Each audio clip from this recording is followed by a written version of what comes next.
안녕하세요. 시사몽땅입니다. 지난 9월 8일 영국의 방위 전문 매체인 제인스는 영국은 6천 비행시간으로 설정되어 있는 타이푼 트렌치원 30대를 2025년까지 퇴역시킬 예정이라고 밝혔습니다. 하지만 2025년에 퇴역할 타이푼 트렌치원의 기체 수명은 아직 많이 남아있어 영국은 타이푼 트렌치원 30대를 해외에 판매하기를 원하지만 미국과 유럽 등의 동의를 얻어야 해서 중국이 수출에 어려움이 있다고 전했습니다. 영국 공군은 업그레이드 계획에서 빠진 타이푼 트렌치원 단작이 24대와 복작이 6대 등 총 30대를 가지고 있습니다. 타이푼 트렌치원은 이미 실전 임무에서 제외된 상태이며 따라서 영국 공군은 2025년까지 타이푼 트렌치원을 퇴역시키기로 결정했습니다. 타이푼 중 가장 오래된 트렌치원은 공대공 전투에만 한정되어 있으며 전자전파도 휴대할 수 없기 때문에 운용 범위가 매우 한정되어 있습니다. 그래서 타이푼 트렌치원은 지금까지 영국의 영공 침범 우려가 있는 항공기에 대한 비상 출격 임무 등에 사용되고 있었지만 F-35B의 본격 도입 및 트렌치2 이후 타이푼에 대한 업그레이드 계획인 프로젝트 센츄리온이 진행되어 영국은 비용 대비 효과가 좋지 않은 트렌치원의 퇴역을 2019년에 결정하게 되었습니다. 이 문제에 대해 영국 의회는 퇴역이 예정되어 있는 트렌치원의 기체 상태에 관한 질문을 했고 이에 대해 영국 국방부는 트렌치원 퇴역 시 평균 비행시간 예상은 2544.8시간이 될 것이라고 제인스가 보도했습니다. 영국 공군의 타이푼 트렌치원의 기체 수명이 6000시간이란 점을 감안하면 현재 영국 공군의 타이푼 트렌치1은 2544시간만 비행하게 되어 트렌치1의 기체 수명의 42%에 해당하기 때문에 아직 기체 수명이 절반 이상 남은 전투기를 퇴역시키는 것은 아깝다라고 말할 수도 있습니다. 따라서 영국은 기체 수명이 절반 이상 남아있는 타이푼 트렌치1을 해외에 판매하려고 하지만 인도네시아 외의 공대공 전투에만 사용할 수 있는 중고 트렌치1을 인수하겠다는 나라는 거의 없으며 트렌치2 이후의 버전과 동등한 능력을 부여하기 위해서는 상당한 업그레이드 비용이 들기 때문에 제3국에 되팔기 어려울 것입니다. 또한 타이푼을 공동개발국 이외의 국가가 구입하려면 에어버스사가 발급하는 사용자 증명서를 취득해야 합니다. 이를 취득하려면 영국과 독일, 스페인과 이탈리아 등 공동개발국으로부터 승인을 받아야 하며 타이푼에는 GPS와 관련된 기술에 미국이 개발한 기술이 포함되어 있어 미 이외의 수출허가도 받아야 합니다. 때문에 굳이 타이푼 중고기 구입을 선택하는 나라들에게는 정치적으로 유럽 및 미국과 문제가 없어야 하기 때문에 타이푼 중고기의 구입에는 유럽과 미국의 허가라는 높은 장벽이 쳐져 있습니다. 이는 미국제 군용기에서도 마찬가지입니다. 이스라엘은 크로아티아의 중고 F-16CD 발악 12대를 5억 달러에 매각하려 했지만 미국은 이 거래를 무산시켰습니다. 크로아티아 국방부는 2015년 중반에 새로운 전투기 선정 과정을 처음 시작했지만 2016년 말에 새로운 크로아티아 정부가 구성되면서 전투기 선정을 다시 시작해야 했습니다. 이때 이스라엘은 자국의 중고 F-16CD 12대를 크로아티아에게 제안했습니다. 하지만 훈련 지원과 시뮬레이터 등 약 5억 달러에 달하는 이스라엘의 중고 F-16CD 12대에 대한 거래는 2019년에 미국 의회가 거부하여 무산되었습니다. 미국과 이스라엘이 체결한 제3자 양도 규정의 지침에 따라 미국 정부는 이스라엘에게 F-16 발악을 크로아티아에 판매하기 전에 이스라엘제 개조품을 모두 제거할 것을 요청했습니다. 이스라엘의 F-16CD 발악에는 이스라엘이 개발한 항공전자 및 무기로 심하게 변형되었기 때문입니다.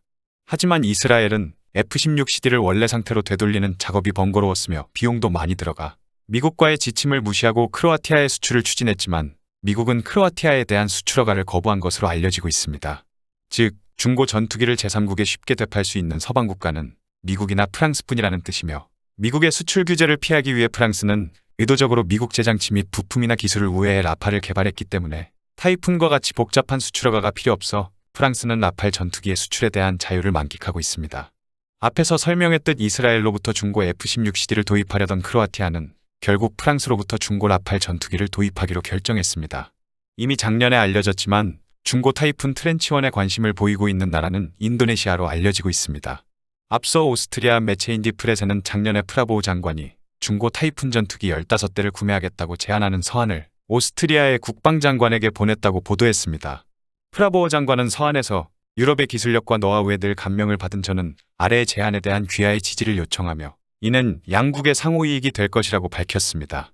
인도네시아의 또 다른 매체인 자카르타 포스트에 따르면 프라보우 장관은 서한에서 인도네시아 공군의 현대화 목표를 달성하기 위해 인도네시아 공군을 위한 15대의 유로파이터 타이푼을 오스트리아에서 구매하는 방안에 대한 공식 협의를 개시할 것을 제안드리고 싶다고 설명했습니다.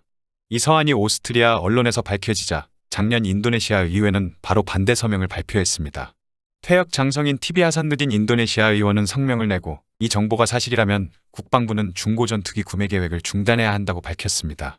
하산누딘 의원은 방위산업과 관련한 법률 16조를 언급하면서 하원과 정부는 중고 전투기를 다시는 사지 않기로 했다고 설명했습니다. 그는 중고 항공기의 구매 고려는 항공기 수명이 다하고 정비 부품을 구할 때라고 강조했습니다. 이어 하산누딘 의원은 인리의회가 승인한 전투기 획득 프로그램은 인도네시아에서 KF-21을 생산하도록 한국과 협력을 계속하는 것과 11억 달러의 러시아의 수호이 35 슈퍼플랭커를 구매하는 것뿐이다라고 밝혔습니다. 이어 인도네시아는 오스트리아의 타이푼 트렌치1 15대를 도입하기 위해 오스트리아와 협상을 시작할 예정이었지만 앞서 말했듯 타이푼 트렌치1을 구입하기 위해서는 미국과 개발 국가들이 수출허가를 내줘야 하기 때문에 인도네시아는 시작부터 커다란 벽에 부딪혔다고 인도네시아 언론인 인티사리 온라인과 오스트리아 매체인 디프렛에도 보도했습니다. 구체적으로 어떤 나라들이 인도네시아에 대한 중고 타이푼 전투기의 판매를 반대했는지는 밝혀지지 않았습니다. 때문에 미국산 엔진과 영국의 마틴 베이커사의 사출자석 등 정확하게 어딘지는 모르겠으나 유럽과 미국의 부품을 채용한 한국의 KF-21도 프랑스 수준의 자유를 얻는 것이 아니라면 미국과 영국의 수출 규제와 맞닥뜨리게 될 수도 있을 것입니다. 물론 정치적으로나 안보적으로도 미국이나 영국과 문제가 없는 나라에 대한 수출이라면 자유시장 경쟁이라는 이유로 방해받지는 않겠지만 우리나라의 KF-21은 정치적으로 미국과 사이가 좋지 않은 나라를 겨냥하고 있기 때문에 수출 규제를 뚫고 새로운 고객을 찾아야 하는 문제에 직면했습니다. 굳이 외국에 의해서 찾지 않아도 됩니다. 영국은 1982년에 발생한 포클랜드 분쟁 이후 아르헨티나에게 부과한 무기금수 조치를 이유로 마틴 베이커사의 사출자석 등 영국산 주요 부품 6개를 채용한 FA50의 아르헨티나에 대한 수출을 작년에 좌절시킨 적이 있습니다. 때문에 마찬가지로 영국 마틴 베이커사의 사출자석뿐만 아니라 해외에서 엔진 등 주요 부속품을 도입하고 있는 KF-21 역시 제3국의 수출을 위해서는 당연히 관련 기기 및 기술 권리를 가진 국가들로부터 허가를 받아야 합니다. 당연히 우리나라도 이런 문제를 정확하게 인식하고 있으며 따라서 국산화 비율을 점차 높여나갈 계획을 가지고 있습니다. 최근 국방부가 작성한 국산화 개발 대상 목록에는 60개의 국산화가 시급한 대상이 나열되어 있으며 60개의 대상 중 24개가 KF-21과 관련되어 있습니다. 이 목록을 보면 정말 국방부가 엔진을 제외하고는 모두 국산화할 기세입니다.